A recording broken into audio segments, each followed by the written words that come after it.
اعوذ باللہ من الشیطان الرجیم، بسم اللہ الرحمن الرحیم۔ تمام تر تعریف، تمام تر حمد و ثنا لائق زیبا ہے اس پاک پروردگار عالم کے لیے جو کائنات کے تمام بادشاہوں کا بادشاہ اور کائنات کے تمام شہنشاہوں کا شہنشاہ ہے۔ وہ پروردگار عالم جو رحمان بھی ہے، رحیم بھی ہے، حی بھی ہے، قیوم بھی ہے اور مالک اللہ کل شیء قدیر بھی ہے۔ اور بعد حمد و ثنا لاکھوں کروڑوں درود و سلام اللہ تعالیٰ کے مصطفیٰ مرتضیٰ مجتبیٰ بندوں کے اوپر کہ جنہوں نے وحشی کو انسان، انسان کو مسلمان، مسلمان کو سلمان اور سلمان کو بھی فخر سلیمان بنا دیا۔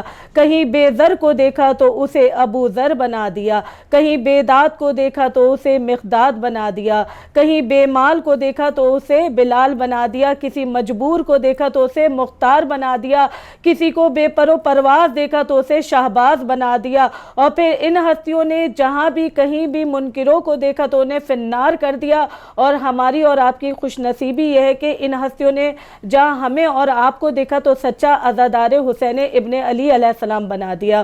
السلام علیکم تحفہ علی علیہ السلام مدد۔ میں ذاکرہ سیدہ عالیہ کامران آپ تمام لوگوں کے سامنے کل ایمان کے سیٹ پر موجود ہوں، اور میں آپ تمام لوگوں کے لیے دعا گو ہوں کہ جہاں بھی رہیں شاد رہیں، آباد رہیں اور کل ایمان کے سایہ رحمت میں رہیں، آمین یا رب العالمین۔ ہمارا آج کا پروگرام 26 رمضان المبارک کے حوالے سے، اور ماشاءاللہ آج ہمارے پروگرام میں جو معزز مہمان موجود ہیں، آپ ماشاءاللہ شعبہ قانون سے وابستہ ہیں اور بہترین ذاکرہ اہل بیت ہیں، اور اسی سلسلے میں ہم آپ کو آج کے پروگرام میں دعوت دیتے ہیں۔ آپ کا نام ہے ذاکرہ سیدہ سلمہ خلیق صاحبہ، السلام علیکم۔ وعلیکم السلام۔ جی، ہم آپ کو Pakistan first woman web channel کے پلیٹ فارم پر خوش آمدید کہتے ہیں۔ شکریہ۔ اور ہم چاہتے ہیں کہ آپ کے علم سے ہمارے ناظرین جو ہیں وہ مستفید ہو سکے انشاءاللہ تعالی۔ اچھا، جیسے کہ ماہ رمضان المبارک کا مہینہ بے شمار فضیلتوں کا حامل ہے، اور ہم دیکھتے ہیں کہ اس مبارک مہینے میں جہاں قرآن پاک پڑھنے کی بے انتہا فضیلتیں ہیں، وہاں پر اگر ہم اس پورے مبارک مہینے میں نگاہ دوڑائیں تو ہمیں معلوم ہوتا ہے کہ کچھ فتوحات بھی ہمیں مسلمانوں کی ایسی ملتی ہیں کہ جو ہمیشہ تاریخ اسلام میں یادگار رہیں گی، جیسے کہ فتح مکہ۔ تو میں چاہتی ہوں کہ آج فتح مکہ کے حوالے سے آپ کچھ بیان فرمائیے۔ بے شک بہت بڑی کامیابی ہے دین اسلام کی فتح مکہ۔ اگر ہم فتح مکہ کی تاریخ کی طرف دیکھتے ہیں تو مکہ کے جو ایسا ماحول تھا عربستان کا کہ جہاں پہ جہالت کا دورہ تھا، اور ایسے میں رسول خدا پیدا ہو رہے ہیں اور پھر اس ماحول میں پرورش پا رہے ہیں کہ جہاں پہ جنگ و جدل مستقل تھی، اور اسی عالم میں آپ پروان چڑھتے رہے۔ اور ایک وقت وہ آیا کہ جب آپ کو مکے سے ہجرت کرنی پڑی۔ جب آپ ہجرت کر کے جا رہے تھے، اگر ہم کلام بلاغت کا مطالعہ کرتے ہیں تو رسول خدا صلی اللہ علیہ وآلہ وسلم کی ہجرت کے حوالے سے بھی بیان کیا جا رہا ہے کہ جب آپ جا رہے تھے تو بڑے رنجیدہ تھے، پریشان تھے، افسردہ تھے۔ کیوں؟ کیونکہ اس جگہ کو چھوڑ کر جا رہے ہیں کہ جو آپ کی جائے ولادت تھی، اس جگہ کو چھوڑ کر جا رہے ہیں کہ جہاں پہ جناب خدیجۃ الکبریٰ سلام اللہ علیہا آپ کے ساتھ ساتھ رہی تھی، اور یہیں پر آپ کا مدفن ہے۔ یعنی اتنی خوبصورت زوجہ کہ جنہوں نے ہر لمحے آپ کا ساتھ دیا، ان کو چھوڑ کر جانا، اور پھر اللہ کے گھر کو سب سے بڑی بات کہ خانہ خدا کو چھوڑ کر جانا، تو ظاہر سی بات ہے کہ جب انسان کہیں پر پیدا ہوتا ہے یا کئی سال رہتا ہے تو اس کو انسیت ہو جاتی ہے اس جگہ سے، وہ بہت مانوس ہوتا ہے۔ ظاہر سی بات ہے کہ اگر مجھ سے کہا جائے کہ تم اپنے گھر کو چھوڑ کے کہیں اور چلے جاؤ، شفٹ ہو جاؤ، تو پھر ظاہر سی بات ہے کہ میں اس گھر کو جب چھوڑ رہی ہوں گی دل تھوڑا سا پریشان ہوگا، افسردہ ہوگا۔ اس تو رحمت للعالمین ہے، اور ان کو ہجرت کر کے جانا پڑ رہا ہے اپنے اس خوبصورت سے گھر کو، اس مکے کو چھوڑ کے۔ رسول خدا ہجرت کر کے چلے گئے، لیکن پروردگار عالم نے وعدہ کیا تھا جانے سے پہلے، اپنے حبیب کے جانے سے پہلے ایک وعدہ کیا تھا۔ کیسا وعدہ؟ کہ ایک وقت آئے گا کہ آج تم تنہا جا رہے ہو، جب تم واپس آؤ گے تنہا نہیں ہوگے، ایک کثیر امواج کو لے کر تم آ رہے ہو۔ سبحان اللہ۔ تو تاریخ نے دیکھا کہ ایک وقت وہ آیا کہ جب اللہ کا حبیب 10 ہجری کو مکے واپس آ رہے تھے۔ میں اب تھوڑا سا مختصر کروں نا، اس کو تاریخ بڑی خوبصورت ہے، لیکن دیکھیں الفاظ کو مختصر کر کے میں بیان کروں کہ جب واپس آ رہے تھے تو اللہ کے حبیب نے ایک مقام پر پڑاؤ ڈالا، اور یہاں پر اپنی چچا حضرت عباس کو اپنا بہترین عمدہ نسل گھوڑا دے کر، جو تیز رفتار دوڑتا تھا، سبحان اللہ، دے کر بھیجا کہ جائیے اور جا کر مکے میں اعلان کر دیں کہ عبداللہ کا فرزند واپس آ رہا ہے. کہاں آ رہے؟ اپنے گھر تشریف لے کر آ رہے ہیں، اللہ کے گھر کو سجانے کے لیے آ رہے ہیں. جناب عباس چلے اور جب مکے میں پہنچے ہیں تو حکم رسول خدا صلی اللہ علیہ وآلہ وسلم کیا تھا کہ جا کر پیغام دو. کس کو دو؟ وہ کہ جس نے اسلام کا لبادہ اوڑھ لیا، جس نے اسلام کا نقاب اپنے چہرے پر ڈال کر وقتی میں تو یہ کہوں گی وقتی مسلمان ہو کر تاریخ کے سامنے آیا. لہٰذا جا کے ابو سفیان کے پاس کہا تھا کہ اللہ کا حبیب رحمت للعالمین تشریف لے کر آ رہے ہیں، اور کھلا اعلان ہے کہ جس نے اپنے آپ کو ابو سفیان کے گھر میں یعنی گھر میں لے گئے یا چلے گئے ابو سفیان کے گھر میں، اور جس نے پناہ لے لی تو اس کو ہم کچھ نہیں کہیں گے، یا اس کو رہائی ہے، اس کو آزادی ہے، اس کو ہم کوئی سزا نہیں دی جائے گی. لہٰذا ابو سفیان نے کہا مجھے یقین نہیں ہے. ظاہر سی بات ہے کہ وہ ایک ہمارے عالم دین بڑا خوبصورت جملہ کہتے ہیں، حق اور باطل، حق اور طاقت، یہ بڑے خوبصورت ورڈز ہیں یہ ان کے. کہتے ہیں کہ ابو سفیان کو یقین نہیں آیا. ابو سفیان نے کہا کہ اچھا میں دیکھنا چاہتا ہوں. آئے، کہتے ہیں روایت ہے کہ جناب عباس کے ساتھ پہاڑ کے ٹیلے پر آئے، اونچائی پر آئے، اور اس اونچائی سے دیکھ رہے ہیں وہ منظر کہ جس کو تاریخ نے اس انداز میں رقم کیا کہ رسول خدا صلی اللہ علیہ وآلہ وسلم 10,000 اور ایک روایت ہے 12,000 اصحاب کا اجتماع لے کر مکے میں داخل ہو رہے. اچھا یہاں ایک چیز اور بیان کرتے چلوں، جو بڑا بدعت کا شور مچتا ہے نا، تو دیکھیں جب اللہ کا بھی تشریف لے کر آ رہا تھا نا، تو روایت نے بیان کیا کہ اللہ کے حبیب نے ایک وقت آیا کہ جب نماز کا وقت تھا، رسول خدا صلی اللہ علیہ وآلہ وسلم نے کہا کہ مجھے وضو کے لیے پانی چاہیے. اصحاب رسول خدا پانی لے کر آئے، اور جب آپ وضو کر رہے تھے تو یہاں روایت نے تحریر کیا کہ اصحاب کا یہ عالم تھا کہ رسول خدا کے جو آپ کا پانی زمین پر گرتا، وہ زمین پر نہیں گرنے دے رہے تھے، اپنے ہاتھوں میں لے کر کوئی اپنے چہرے پر مل رہا ہے، کوئی اپنے جسم پر مل رہا ہے. کیوں؟ کہ ہمیں شفا مل جائے. سبحان اللہ، سبحان یہاں اللہ. پہ واضح ہو رہا ہے کہ یہ بدعت نہیں تھا، یہ رسول خدا کے نہ گرنے والا پانی اپنے جسموں پر مل کر اپنے آپ کو شفا یابی کی طرف لے کر آ رہے ہیں. لہٰذا اس انداز میں جب آئے تو اس شخص نے کہ جو پہاڑ کی چوٹی پہ کھڑا دیکھ رہا ہے، کیا کہتا ہے کہ عبداللہ کے یتیم کے پاس اتنی طاقت آ گئی، یعنی یہاں پر اب بھی وہ حق کو نہیں سمجھ پا رہے ہیں، وہ اب بھی اس کو پاور میں لے کر آ رہے ہیں کہ اتنی طاقت آ گئی. تو اس وقت جناب عباس نے کہا تھا کہ کیا اب بھی نہیں سمجھے؟ یہ طاقت نہیں ہے، یہ رسول خدا کا اخلاق ہے، یہ محبت ہے، یہ رحمت للعالمین نے اپنے اسوا کو بیان کر کے لوگوں کو جمع کیا ہے. اور جب اس انداز میں آپ خانہ کعبہ کی طرف بڑھے ہیں، مکے میں داخل ہوئے، تو بڑا خوبصورت جملہ جو تاریخ میں بھی ہے، کلام بلاغت میں بھی ہے، جاء الحق زہق الباطل، کہ حق آ گیا باطل مٹ گیا. آگے کا جملہ بے شک باطل مٹنے والا ہے. اور جب اس شان سے آپ مکے میں داخل ہو رہے ہیں، بہت ہی بہترین تاریخ ہے مکے کی کہ جب آپ مکے میں داخل ہوئے تو یقیناً ہر محب اہل بیت، ہر محب علی ابن ابی طالب، جس کے دل میں ولائے علی ابن ابی طالب علیہ السلام ہے، وہ تو یہی کہے گا کہ یقیناً خانہ کعبہ میں 360 موجود بتوں نے یہی مولا مشکل کشا سے التجا کی ہوگی، یا علی اب تو اس گھر کو خالی کروا دیجئے، پاک کروا دیجئے، اپنے زچا خانے کو اب تو طیب و طاہر کر دیجئے. مولا مشکل کشا رسول خدا کے ساتھ خانہ کعبہ کے اندر جب تشریف لے کر آئے، یہ فتح مکہ کی بہت ہی شاندار روایت ہے کہ جب ہم مکے کے اندر خانہ کعبہ کے اندر تشریف لے کر آئے، ہر طرف بت ہی بت موجود تھے. رسول خدا نے ان بتوں کو توڑنا شروع کیا، اور وہی روایت ہے کہ ہاتھ میں کلہاڑی تھی اور بتوں کو توڑتے جاتے تھے. جاء الحق زہق الباطل کہتے جاتے تھے، بت ٹوٹتے جاتے تھے. اچھا سارے بت ٹوٹ گئے، لیکن جو اوپر دیواروں پہ موجود تھے، جب ان کے توڑنے کا وقت آیا تو اب اللہ کے حبیب نے کیا کہا؟ یا علی میرے دوش پر.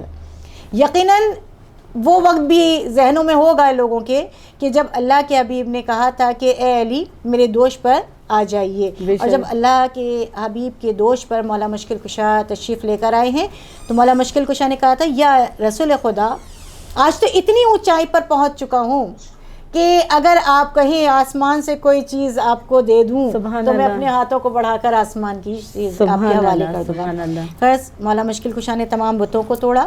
جیسے ہی تمام بت ٹوٹے ٹوٹ کر کرچیاں ان کی بکھرتی چلی گئی زمین پر. اب اللہ کے حبیب نے کیا کہا تھا کہ یا علی اب آپ نیچے تشریف لے آئیے, کیونکہ آپ جب تک نیچے نہیں آئیں گے ان کے دل بہت ہی آسودہ ہوں گے, پریشان ہوں گے, اس لیے کہ آپ کو اتنی بلندی پر دیکھا نہیں جا رہا ہے ان لوگوں سے, بتوں کو ٹوٹتا ہوا یہ برداشت نہیں کر پا رہے. لہٰذا فتح مکہ جو کہ 20 رمضان المبارک میں ہوئی ہے, یہ اتنی شاندار دین اسلام کی کامیابی ہے کہ روزہ بھی ہم رکھ رہے ہیں اور اس کے شکرانے کے لیے اگر ہم 2 رکعت نماز بھی ادا کر دیں قربتاً الی اللہ تو یہ نور علی نور ہو جائے. سبحان اللہ سبحان اللہ, کیا کہنے. بے شک جیسے کہ ابھی آپ نے ارشاد فرمایا کہ مولا علی علیہ السلام کو سوار کیا تھا جناب حبیب خدا نے بتوں کی صفائی کے لیے, تو کیا کہنے علی ابن ابی طالب علیہ السلام کے کہ علی کبھی دوش رسالت پر سوار ہو جاتے ہیں اور کبھی ہاتھوں پر بلند ہو جاتے ہیں غدیر خم کے مقام پر.